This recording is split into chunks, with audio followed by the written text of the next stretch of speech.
Kaixo eta ongi etorriak beste egun batez Ur eta Lur saio honetara badakizue beti ere nekazaritza eta abeltzaintza inguruan solasten garela eta gaurko saioan hiru atal izanen ditugu. Lehenbiziko atalean Albaikideren atalean Oier Usandizaga izango du gurean, ondotik Miren Meokirekin egonen gara, bera Baztango hondakin teknikaria, badu zenbait aipamen ere egiteko, eta azkenik saioari amaiera emateko Juan Cruz Iriarte, Baztango udalako zinegotziarekin egonen gara, eta berak, balorazio bat eginen digu, legislatura hau bukatzear dagoen honetan, pixka bat nekazaritza eta abeltzantza eta mendi alorretik egin dituzten lanak laburtuko dizkigu.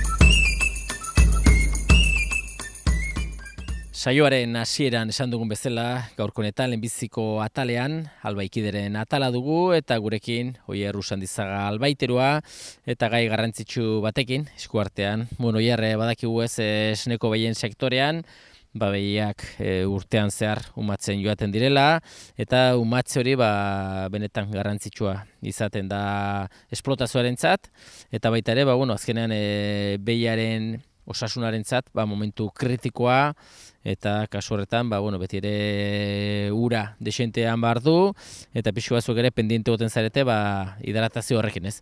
Bai, kaixo, zen pixkat komentatzatik azkenean esneko behietan bereziki sistema produzioagatik azken finean behi batek esnea emateko lehenbiziko gauza umatu behar du, ez?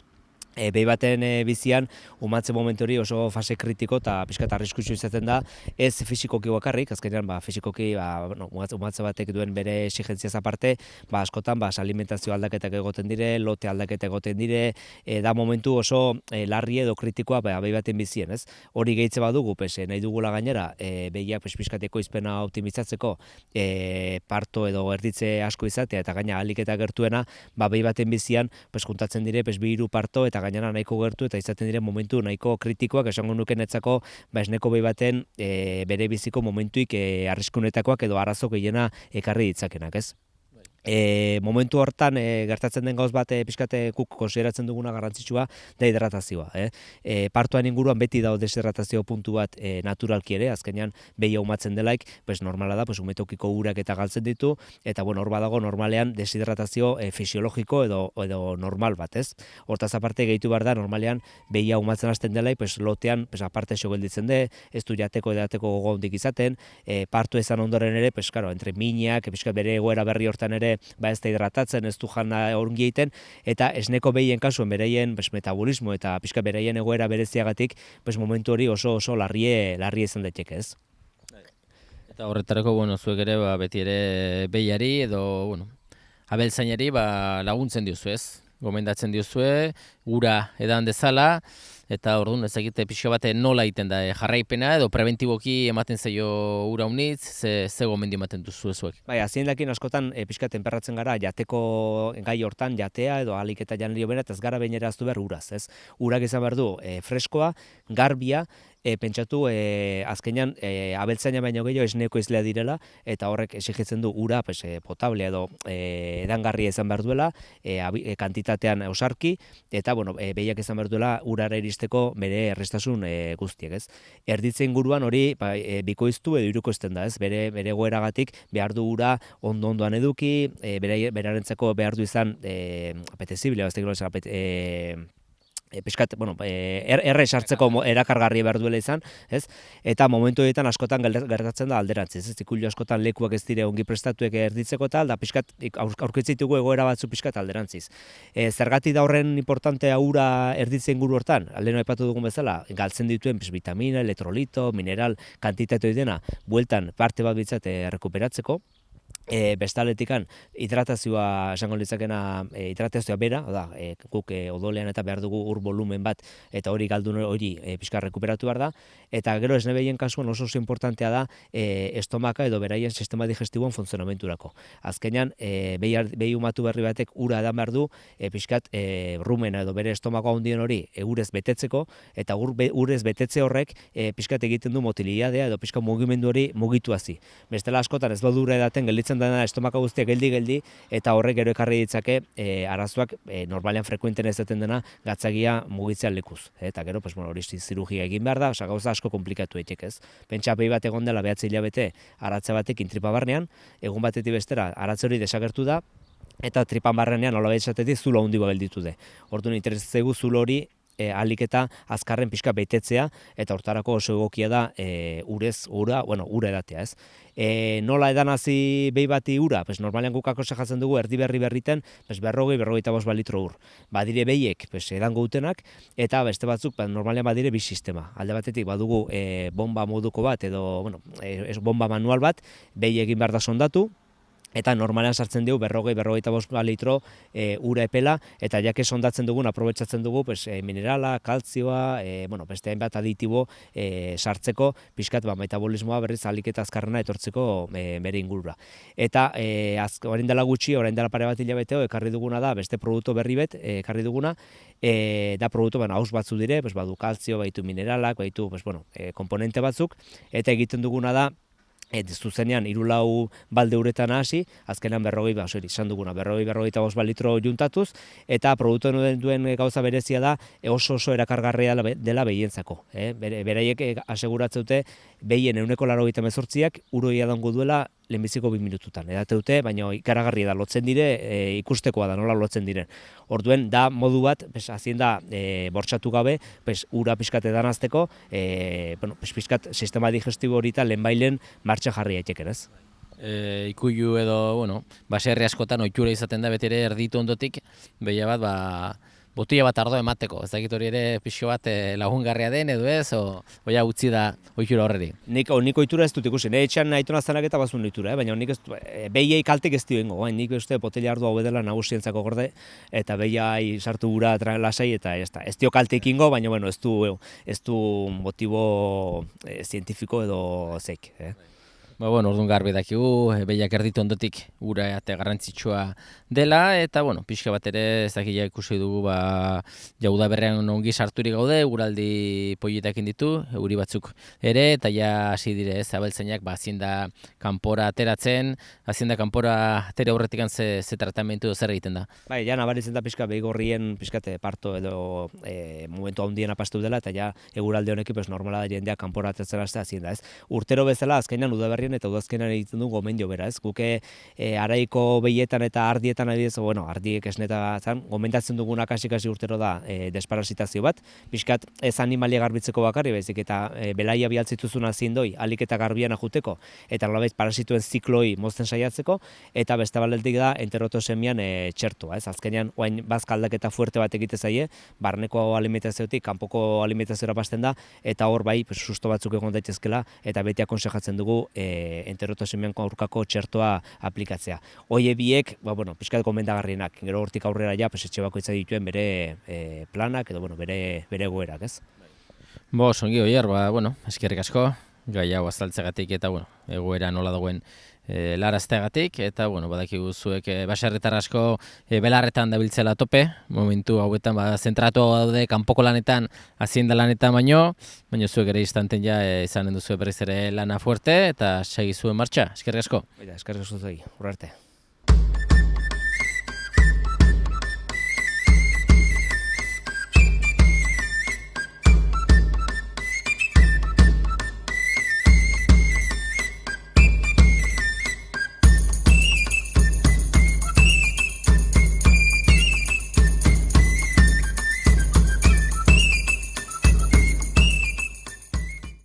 Bigarren atal honetan Miren Meokirekin gaude, bera badakizue Baztango udaleko hondakin teknikaria dugula, eta Miren, ikusten dugu zuen lanak aurrea jarraitzen du, nola ez?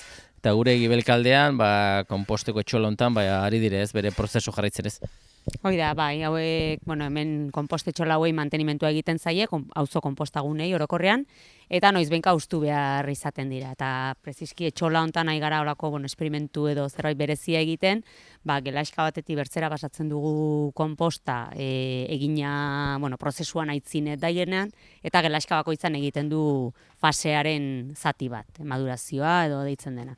Orduan hortan nahi gara, orai pasatuko dugu egindako konposta batetik bertzera, eta, hau da, bai, gure egunerokoa, bizkoa. Kanpaina desberdinak egiten dituzue urtean zehar, eta, kanpaina garrantzitsu bat izaten da ere, bastanen ikusita, hartzaia unitz badela, ardia unitz izaten dela, ardien bilketa, ez? Ez dakit nola dagoen kanpaina hau, noiz, aurten, elmiziko urte, ez? Urte batzu da mazkizue kanpainarekin, da arrakasta hundiarekin, ez? Bai, aurtengoa 3. urtea izanen da, azkenean hartzaina gure gana hurbildu zirenean, ordura arte bazuten bilketa bat, edo bazuten norbait hurbiltzen zitzaien ardila biltzera, eta bilketa horiak ituzenean hurbildu ziren udalera. Horren hasi ginen pixkoat horren inguruan aztertzen, ikesten, eta ze aukera zituen ikusten, eta 2017an egin ginuen lehenbiziko bilketa. Bai, hau izanen darran bezala 3. urtea, momentuz datu bilketa egin dugu, interesa zuten hartzainek izan dute aukera udalera hurbildu edo deitzeko, bildu ditugu datuak, eta orain ja ditugun datuekin antolatuko ditugu ibilbideak. Eta aitzineko urtetan bezala, intentzioa da kamiona betetzeko moduko ibilbideak zehaztea, eta hemendik Artaxonan dagoen konpostplanta batera eramanen dugu Baztango artile guzia. Ongi da ez, azkenean, hori ere konpostatu behar da, tenbide bat eman martzaio, hartzaia kontent, eta zuek ere eta guztio kontent, ez? Ja, salida bat eman, eta, prozesuarekin jarraitu. Konpost datuekin sartuaz, nozbait ere aipatu ditugu datu orokorrak gutxu ere beran olakoak izan du diren, baina ja, bai aipatzen aldugu, miren, eskuartean ja badituzu, 2018 urteko datu ofizialak, ez datu konkretuak. Bai, baditugu birziklapen datuak, azkenean datu bilketa pixkoat luzatzen da, ez dagolako dena gure esku, eta zenbait kudeatzailek eta beren datuak pasatu behar dazkigute, eta azkenean datu bilketa beti luzatzen da. Bai, berriki lortu ditugu 2018ko eskualdeko datuak, eta erraten aldugu bagazilaitzin, datu onak dire, kontent egoteko badugu arrazoiik, baina ez gelditzeko ere. 3 puntu inditugu aitzin, azkeneko 2017an 128an ginauden, birziklapen tasan, eta 18ko datuetan ikusten dugu 51 pasatu dugula. 140a pasatu dugu, baina oraindik badagoia 60a birziklatzen ez dena, eta zabortegira joaten dena. Orduen erraten alda hori kontent egoteko badugu arrazoirik, baina martxan segitzeko baitere. 160 orain joan den urtetik penalizatzen ari da, zabortegira botatzen dugun tona bakotxangatik 20 euro extra ordaintzera iritsiko gara, hau da, gestio gastu ez gain, ordaindu beharko dugu penalizazio edo multa gisa 20 euro tona bakotxeko. Oinik tona unitz bialtzen dugu, eta horrek suposatzen du aurrekontuetan eta gure udaleko diru kontuetan suposatzen du gastu potentia. Orduen, hortan segituko dugu, errefusio hori murrizten segituko dugu, eta aldugun guzia egiten, jendea kontzientziatu eta gauzak ongi egiteko. Hori da ez, azkenean gizarteak badu zer esana, eta kasu honetan, Baztango biztanleak ez, badaki teoria nola den, behin da berri zuen lana gogoratzen ari zarete ikusentzulei biztanlegoari, baina biztanlegoak beste pausu hori eman behar du ez, bide honetik goaz, baina bidea zuzendu behar da oraindikan, eta eguneroko lan hortan norberak bere ardura badugu ez. Hoi da, denen egin beharra da, guk baliabideak patuko ditugu eta aukerak edo erreztasunak patuko ditugu, hortako gaude, baina gero bakotxaren esku dago gauzak ongi egitea edo ez. Orduan herritar guztien esku dago eta bakotxak gure aportazioa egitea beharrezkoa da. Beste datu bilketa bat ez dagoena oraindikan konkretu ez dena da, enpresetan da egiten den bilketa ez?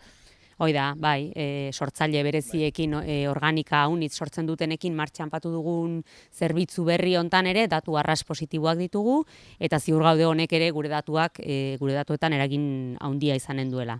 Aipatu ginoen bezala, duela hilabete bat eskas patu dugu edo indartu dugu sortzaile handiekin dugun organika bilketa zerbitzua, eta erantzun arras positiboa izan da, aipatu ginoen ikuste azkeneko aldien, bisitatu ditugun sortzaile handien 95 goiti apuntatu dira zerbitzura, eta erraten aldugu apirileko datuen arabera, 15 egunetan bilketa indartuarekin hasi eta 15 egunetara igo dugula ja organiko bilketa 20%. Orden arras positiboa da, eta espero dugu zentzu hontan edo bide hontatik segitzea eta emaitza onak izaten jarraitzea. Bai.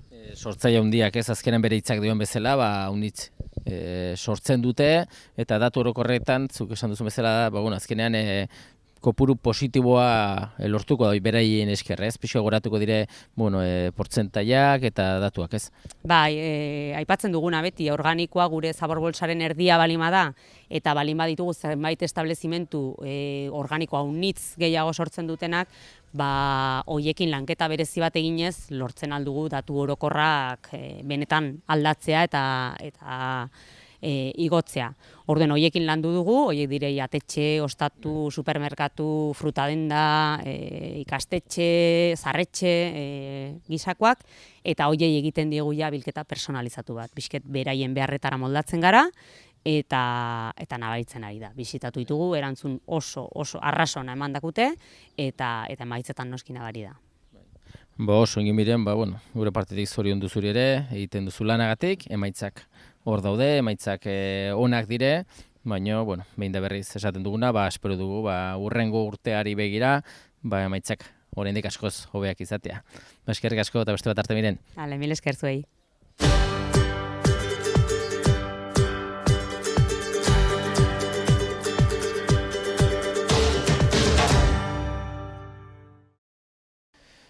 Azken atal honetan, Juan Cruz Iriarterekin gaude, badakizue bera Baztango udaleko zinegotzia dugula, eta zinegotzia eta bere ardurak batipat nekazaritza, beltzantza, basogintza alorrak dira.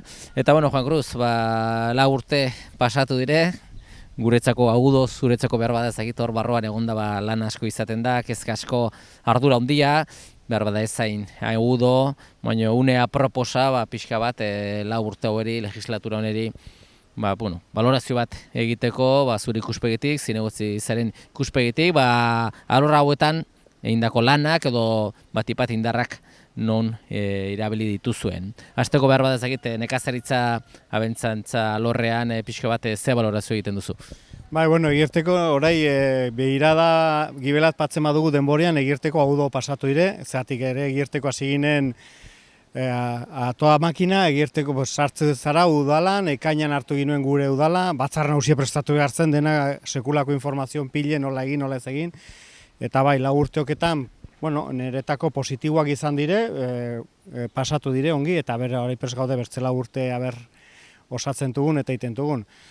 Eta egirteko nire egin beharra gehien hor zentratu zen, nekazaritza eta mendiko lanak eta gauzek, eta nekazaritzatik gu pixke zentratu gara gehien bat, izan dire hor bi atal, bi zati, alde batetik bazkalekuek izaten dire important garrantzia handia dutena, Erdiz, Lizartzu eta Belate, hor intugun lanak eta urtean zehar intugun beti nekazarikin adostutako edo solastutuko gauze dire, beraiek eskatutako gauzak intugu, bakarremat igual gehiago ere bai, baina beti edo igual bakarremat gelditu zaigu oino egiteko, zeratik 4 urtetan iduru maduzu lastia gauz pila bat egiteko, baina azkenean eta hoxe, intugun lanak bizket nekazaritzako zentratu gara 4 bazkaleko horietan, baita ere mendi edeki dagoen inguru horietan lanak intugu, eta gero nekazal azpigiturak eta intugu, parrillak direla, gauze direla, gu lana bizket zentratu gara horietan, nekazaritzako horietan, bai.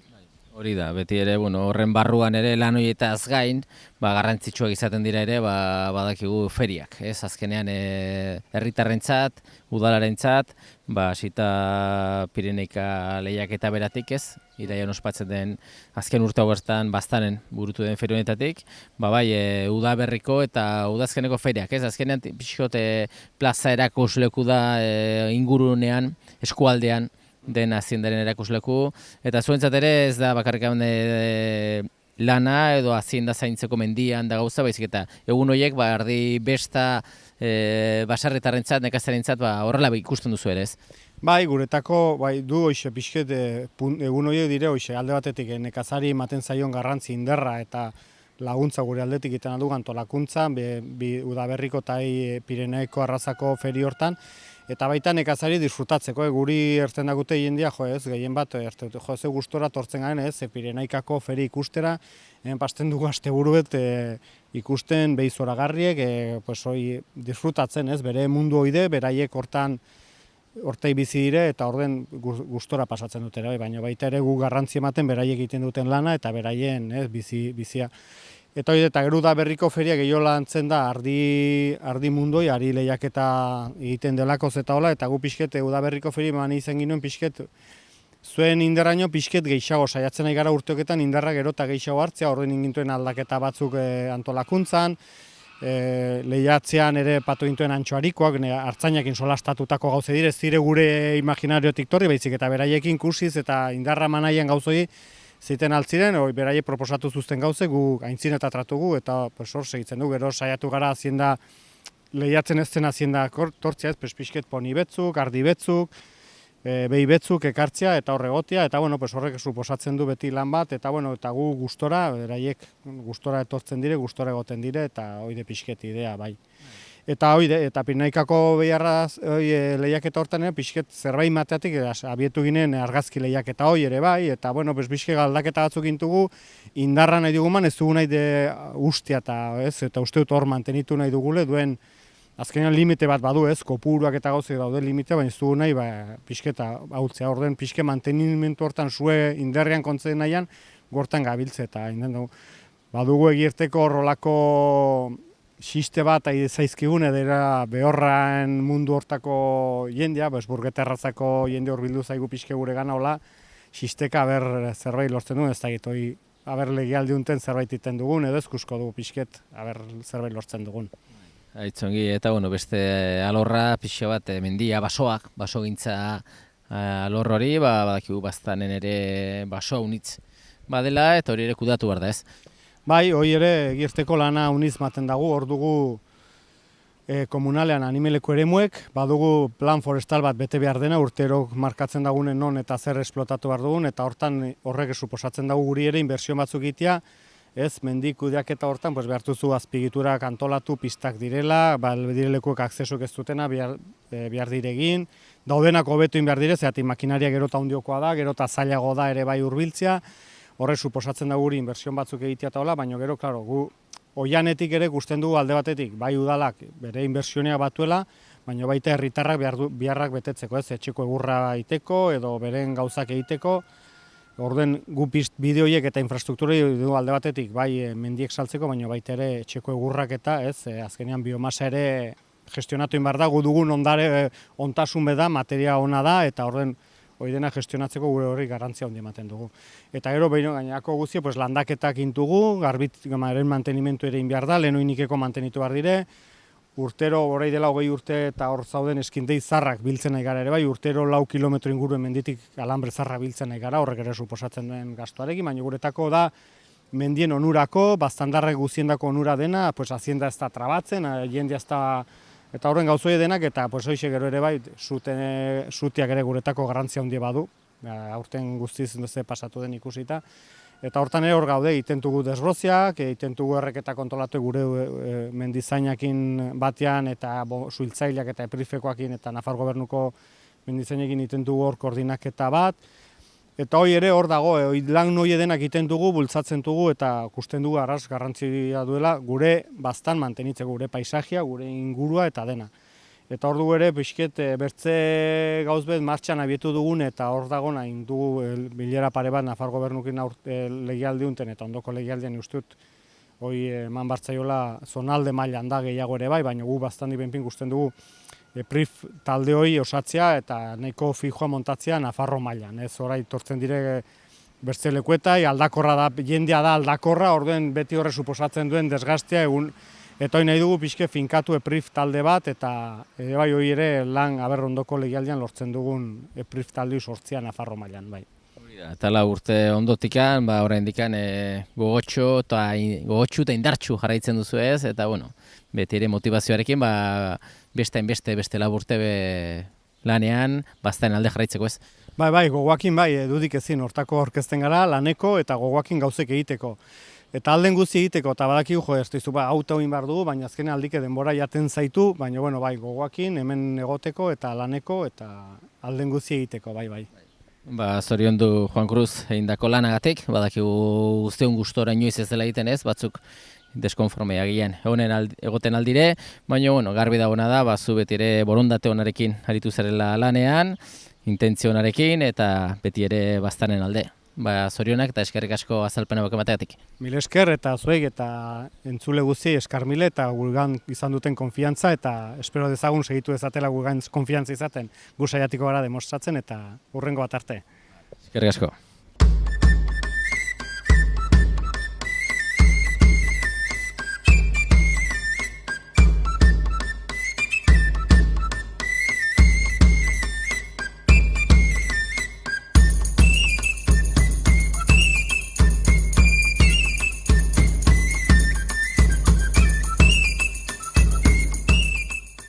Besterik gabe, agur esateko ordua iritsi zaigu eta eskerrak eman zuen arretagatik agurtzen gara datorren saio arte. Ongi segi.